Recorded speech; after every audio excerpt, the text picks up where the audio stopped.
Good evening, Busy Bees. It's Wednesday, October 15th, and here's your evening news rundown in under 5 minutes.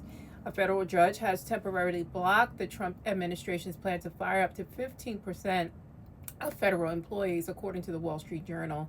The injunction follows reports from The Guardian that thousands of federal workers were told to report to HR to learn whether or not they've been terminated.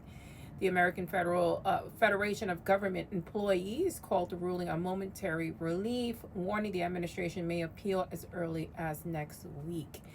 Yeah, this is a seesaw that I'm sure nobody wants to ride. And working for this federal government is literally that. He wants to fire anyone who has any opposition or is trying to follow the letter of the law. What he wants are minions who do exactly what he says. And this is all predetermined in Project 2025. And I know many of us keep beating that drum, but this was predicted, and this is all according to plan, including the shutdown. Lawmakers from both parties are raising alarms after a series of U.S. naval strikes on vessels. The Pentagon claims they were Venezuelan narco traffickers with no evidence. Just we're supposed to take their word for it. This regime, we're supposed to take their word for it. Yeah, this is a huge problem. We're out here killing people. Not me, but the regime is out here killing people in the middle of the ocean just because. I mean, Venezuelans might like boating. Other countries may want to sail or fish or have hobbies. If they're not infiltrating United States sovereignty or water space borders, like, what are you blowing them up for prematurely? We don't know what these people are doing out there.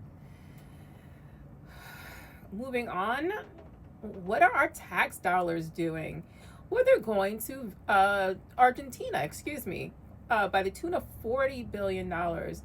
All you Trump supporters and MAGA supporters who were bitching and complaining about, us bailing out United States citizens in terms of student loans, what say you? What say you now?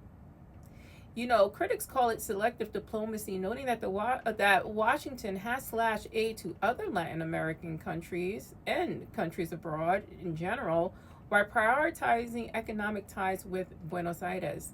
Treasury officials argue the move protects U.S. trade interests in global markets. I call bullshit. What do you call it? Defense Secretary Pete Hegseth has reportedly confiscated press badges from outlets that refused to sign his new Pentagon media contracts, according to Politico and NPR. The contracts require outlets to submit pre-clearance requests for coverage on military operations, something journalists call a gag order or on national defense, and that's exactly what it is. They don't want you in the know, so either you sign this contract or you get the hell out. Well, most reputable places chose not to sign. The only signer was OAN, which is the super ultra right wing news station. I'm not familiar with it, and I don't plan on becoming familiar with it.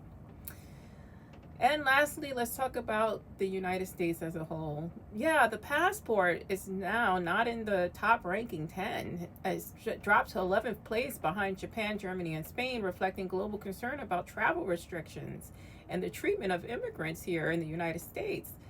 I think that FIFA and the Olympics should reconsider sending their athletes, around the world, sending their athletes here, as we are not friendly.